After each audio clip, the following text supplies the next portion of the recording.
Hi, everybody. My name's Ross Hill. I'm the Director for the Global Risk Intelligence team at Risk International.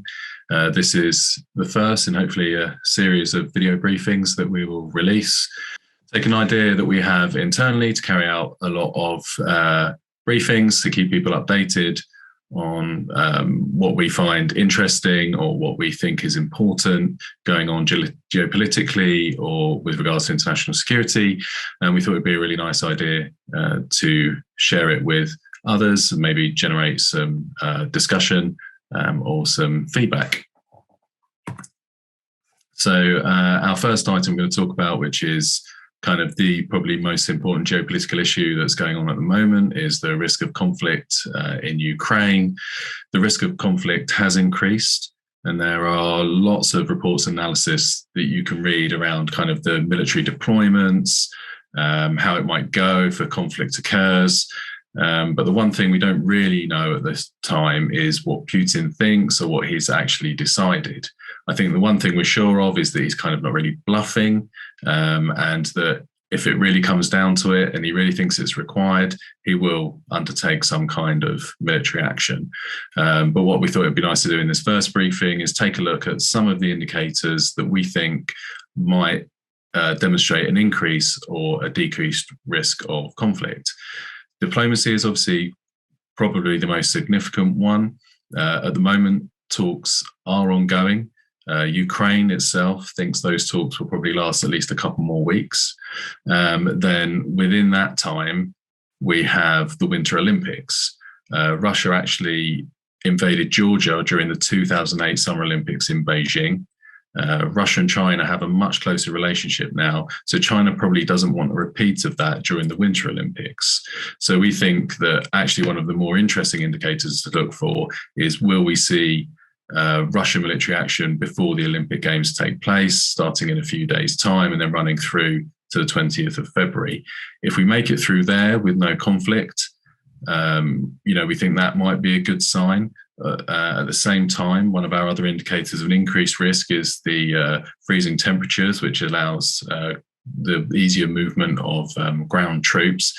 So if we go through the Winter Olympics, the weather probably starts getting warmer, ground movement's a bit more difficult, so we might be looking at a bit better place in terms of a conflict occurring. A couple of other interesting indicators we're looking at are Putin's popularity. His highest approval ratings are actually post-war in Georgia and then post the annexation of Crimea. And when you look at his popularity ratings now, it's fairly low by his standards. It's actually about where it was prior to Crimea in 2014. That's largely because of things like high inflation and pandemic. Everyone's suffering. Also, Russia's endemic issues with corruption and then the suppression of the opposition. Now, if Russia can extract some concessions from the US and NATO and then present that to the population, do we think that he could be able to, Putin, actually be able to increase his popularity enough that would kind of reduce the risk of a military conflict? The last other kind of interesting one that we've seen, ransomware group REvil had some of its members arrested in Russia recently. Russian authorities reportedly acted on information from the FBI, although probably guessed that Russia knew who they were and where they were anyway. But it does seem likely that this was one of the US demands that they asked for during negotiations, to try and kind of prevent those cyber attacks and those ransomware attacks on critical infrastructure in the US that REvil have been carrying out. So what we have to think is, Russia acted on that. So what is the US offering in return? We've had the US respond to Russia's initial demands that they made, and then we'll see some ongoing talks around there. At the moment, conflict definitely seems credible. A full-scale invasion maybe doesn't seem the most likely course of action, but we definitely can't rule that out. Our other topic that we're looking at is the World Economic Forum's Global Risk Report. This is always a good report to take a look at when you're trying to, identify upcoming risks over the next kind of few years, really. It's based on their Global Risk Perception Survey that they carry out. And most of the participants in the survey said they were actually concerned about the outlook, and they thought that actually it would be consistently volatile, multiple surprises, and there'd be fractured trajectories. And what that would do is it create a kind of system of relative winners and losers. And then when you look at that top 10 in the graphic for the sort of 2-year outlook, what that's really kind of demonstrating in a large part is a lot of inequality that's developed from the pandemic.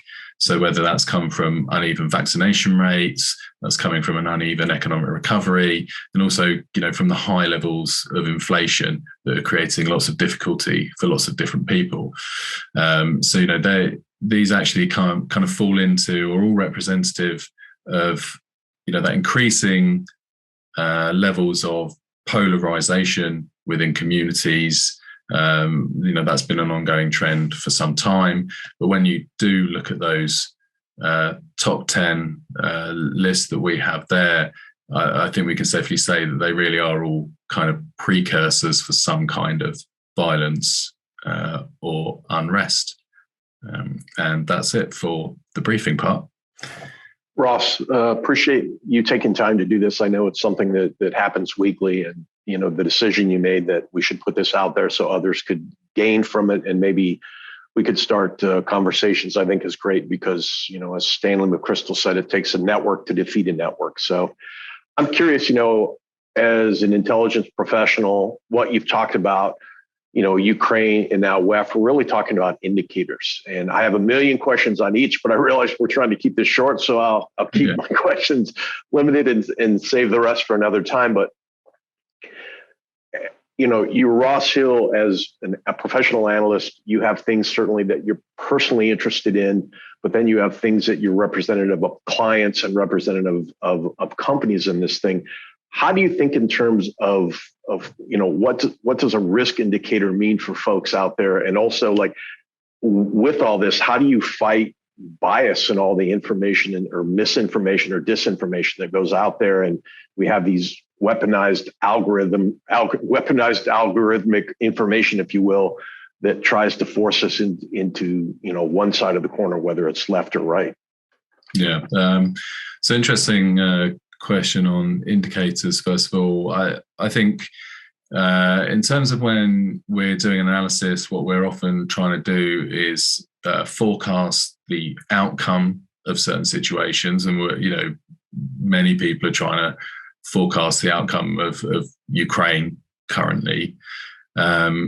And, as we talked about, really, Ukraine comes down to what Vladimir Putin is going to decide to do. Does he decide to pull the trigger on the invasion? Does he decide to de-escalate?